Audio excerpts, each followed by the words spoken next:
ವೀಕ್ಷಕರೆಲ್ಲರಿಗೂ ಶುಕ್ರನ ರಾಶಿ ಪರಿವರ್ತನೆ ವಿಶೇಷ ಕಾರ್ಯಕ್ರಮಕ್ಕೆ ಸ್ವಾಗತ. ವೀಕ್ಷಕರೇ, ವೈದಿಕ ಜ್ಯೋತಿಷ್ಯದಲ್ಲಿ ಗುರುವಿನ ನಂತರ ಶುಕ್ರವನ್ನು ಎರಡನೇ ಅತ್ಯಂತ ಮಂಗಳಕರ ಗ್ರಹವೆಂದು ಪರಿಗಣಿಸಲಾಗಿದೆ. ಈ ಗ್ರಹವು ವಿಶ್ವದಲ್ಲಿ ವಾಸಿಸುವ ಎಲ್ಲಾ ಜೀವಿಗಳಿಗೆ ಯಾವಾಗಲೂ ದಯೆ ತೋರುವುದು ಎಂದು ನಂಬಲಾಗಿದೆ. ನವಗ್ರಹಗಳಲ್ಲಿ ಒಂದಾದ ಶುಕ್ರನನ್ನು ಅದೃಷ್ಟದ ಗ್ರಹ ಕರೆಯಲಾಗುತ್ತದೆ. ಜನ್ಮ ಕುಂಡಲಿಯಲ್ಲಿನ ಪ್ರೇಮ ಸಂಬಂಧಗಳ ಲೆಕ್ಕಾಚಾರ ಮಾಡುವಾಗ ಈ ಗ್ರಹವನ್ನು ಪರಿಗಣನೆಗೆ ತೆಗೆದುಕೊಳ್ಳಲಾಗುವುದು. ಆದ್ದರಿಂದ ಶುಕ್ರ ಸಂಚಾರ ಜ್ಯೋತಿಷ್ಯದಲ್ಲಿ ಪ್ರಾಮುಖ್ಯತೆ ಪಡೆದಿದೆ. ಶುಕ್ರವು ಆನಂದ ಮತ್ತು ಸೌಂದರ್ಯದ ಆಕರ್ಷಣೀಯ ಗ್ರಹವಾಗಿದೆ.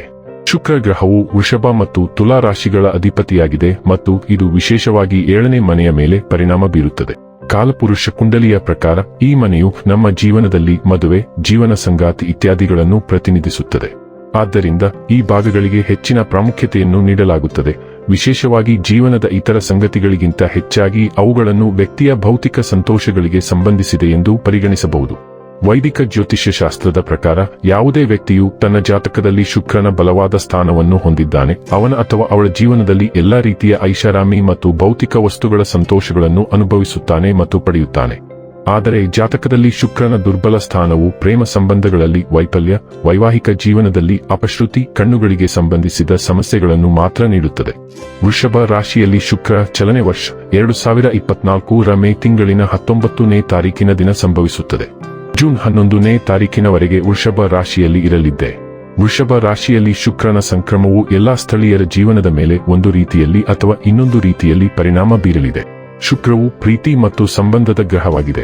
ಪರಿವರ್ತನೆಯು ನಿಮ್ಮನ್ನು ಸ್ವತಂತ್ರಗೊಳಿಸುತ್ತದೆ ಮತ್ತು ಇದು ಇತರ ಜನರೊಂದಿಗೆ ಒಕ್ಕೂಟ ಮತ್ತು ಸಹಭಾಗಿತ್ವವನ್ನು ರೂಪಿಸುತ್ತದೆ. ಪ್ರೀತಿಯ ಜೀವನದ ಬಗೆಗಿನ ವಿಧಾನವು ನೇರ ಮತ್ತು ಅರ್ಥಗರ್ಭಿತವಾಗಿರುತ್ತದೆ. ಶುಕ್ರ ಪರಿವರ್ತನೆಯ ಪರಿಣಾಮವು ನಿಮ್ಮ ಪ್ರೀತಿಯ ಜೀವನವನ್ನು ಮಾತ್ರವಲ್ಲದೆ ಸಾಮಾನ್ಯವಾಗಿ ನಿಮ್ಮ ಸಂಬಂಧ, ಆರ್ಥಿಕ ಸ್ಥಿತಿ ಮತ್ತು ಹಣದ ಮೇಲೆ ಪ್ರಭಾವ ಬೀರುತ್ತದೆ. ಪರಿಣಾಮಗಳು ಜಾತಕದಲ್ಲಿ ಶುಕ್ರ ಸಾಗಣೆಯ ಮೇಲೆ ಆಧಾರಿತವಾಗಿದೆ. ಬ್ರಹ್ಮಾಂಡವು ಯಾವಾಗಲೂ ಋಣಾತ್ಮಕವಾಗಿರುತ್ತದೆ.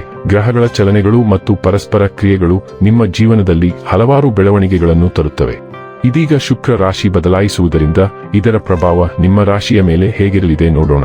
ಹಾಗಾದರೆ ಬನ್ನಿ, ಇಲ್ಲಿ ಶುಕ್ರನ ವೃಷಭ ರಾಶಿಯಲ್ಲಿ ಈ ಗೋಚರ ಇಲ್ಲಿ ಪ್ರತ್ಯೇಕವಾಗಿ ವೃಷಭ ರಾಶಿಯ ಜಾತಕದ ಪಾಲಿಗೆ ಹೇಗೆ ಸಾಬೀತಾಗಲಿದೆ, ಯಾವೆಲ್ಲ ಫಲಗಳು ಇಲ್ಲಿ ನಿಮಗೆ ಲಭಿಸಲಿವೆ ಮತ್ತು ಯಾವ ವಿಷಯವಾಗಿ ಇಲ್ಲಿ ನೀವು ವಿಶೇಷ ಎಚ್ಚರಿಕೆ ಹೊಂದಿರಬೇಕು ಅನ್ನೋದನ್ನ ನೋಡೋಣ.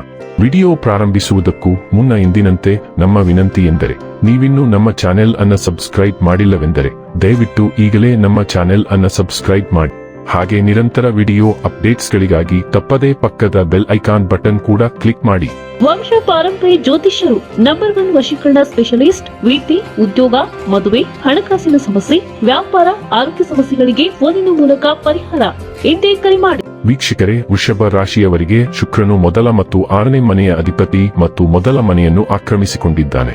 ವೃತ್ತಿ ಜೀವನದ ಮುಂಭಾಗದಲ್ಲಿ ನೀವು ಹೆಚ್ಚಿನ ಕೆಲಸದ ಒತ್ತಡ ಮತ್ತು ನಿಮ್ಮ ಮೇಲಧಿಕಾರಿಗಳಿಂದ ಅಡೆತಡೆಗಳನ್ನು ಎದುರಿಸಬಹುದು. ವ್ಯಾಪಾರದ ಮುಂಭಾಗದಲ್ಲಿ ನೀವು ಲಾಭವಿಲ್ಲ, ನಷ್ಟವಿಲ್ಲ ಎಂಬ ಅನುಪಾತದಲ್ಲಿ ಕಾರ್ಯನಿರ್ವಹಿಸುತ್ತಿರಬಹುದು. ಹಣದ ಮುಂಭಾಗದಲ್ಲಿ ಈ ಅವಧಿಯಲ್ಲಿ ಮಧ್ಯಮ ಉಳಿತಾಯಕ್ಕೆ ಮಾತ್ರ ಅವಕಾಶವಿರಬಹುದು. ಸಂಬಂಧದ ಮುಂಭಾಗದಲ್ಲಿ ವೃಷಭ ರಾಶಿಯಲ್ಲಿ ಶುಕ್ರ ಸಂಚಾರ ಸಮಯದಲ್ಲಿ ನಿಮ್ಮ ಜೀವನ ಸಂಗಾತಿಯೊಂದಿಗೆ ಸಂಬಂಧದ ಸಮಸ್ಯೆಗಳು ಹೆಚ್ಚಾಗಬಹುದು. ಆರೋಗ್ಯದ ದೃಷ್ಟಿಯಿಂದ ನೀವು ಕಣ್ಣುಗಳಲ್ಲಿ ನೋವು, ಗಂಟಲು ಸೋಂಕುಗಳು ಇತ್ಯಾದಿಗಳಿಗೆ ಒಳಗಾಗಬಹುದು. ಶುಕ್ರ ವೃಷಭ ರಾಶಿಗೆ ಸಂಚರಿಸಲಿದೆ. ಈ ಅವಧಿಯಲ್ಲಿ ಕೆಲಸದ ಒತ್ತಡ ಹೆಚ್ಚಿರಲಿದೆ. ಇನ್ನು ವ್ಯಾಪಾರಸ್ಥರಿಗೆ ಮಿಶ್ರ ಫಲ, ಲಾಭವೂ ಇರಲ್ಲ, ನಷ್ಟವೂ ಇರಲ್ಲ. ಈ ಅವಧಿಯಲ್ಲಿ ಉಳಿತಾಯ ಮಾಡುವುದು ಕಷ್ಟವಾಗಬಹುದು. ವೈವಾಹಿಕ ಜೀವನದಲ್ಲಿಯೂ ಸಂಬಂಧ ಅಷ್ಟೊಂದು ಚೆನ್ನಾಗಿರಲ್ಲ. ನೀವು ನಿಮ್ಮಿಬ್ಬರ ನಡುವೆ ಸಂಬಂಧ ಉತ್ತಮಪಡಿಸಲು ನೀವು ಹೆಚ್ಚಿನ ಶ್ರಮ ಹಾಕಬೇಕು. ಆರೋಗ್ಯದ ಕಡೆಗೂ ಗಮನ ಹರಿಸಬೇಕು. ಇನ್ನು ಕೊನೆಯದಾಗಿ ಈ ದಿನಗಳಂದು ಮಾಡಿಕೊಳ್ಳಬೇಕಾದ ಉಪಾಯಗಳ ಕುರಿತು ನೋಡುವುದಾದರೆ, ಪ್ರತಿದಿನ 33 ಬಾರಿ ಓಂ ಭಾರ್ಗವಾಯ ನಮಃ ಎಂದು ಜಪಿಸಿ. ವೀಕ್ಷಕರೇ, ಇದಾಗಿತ್ತು ವೃಷಭ ರಾಶಿಯ ಜಾತಕದವರ ಶುಕ್ರನ ರಾಶಿ ಪರಿವರ್ತನೆಯ ಮಾಹಿತಿ ಇಷ್ಟವಾದರೆ ವಿಡಿಯೋವನ್ನು ಲೈಕ್ ಮತ್ತು ಶೇರ್ ಮಾಡಿ. ಜೈ ಶ್ರೀರಾಮ್. ಕಾಮೆಂಟ್ ಬಾಕ್ಸ್ನಲ್ಲಿ ಬರೆಯಿರಿ. ಹಾಗೆ ಚಾನೆಲ್ ಸಬ್ಸ್ಕ್ರೈಬ್ ಮಾಡುವುದರ ಜೊತೆಗೆ ನಿರಂತರ ವಿಡಿಯೋ ಅಪ್ಡೇಟ್ಸ್ಗಳಿಗಾಗಿ ಪಕ್ಕದ ಬೆಲ್ ಐಕಾನ್ ಕ್ಲಿಕ್ ಮಾಡಿ.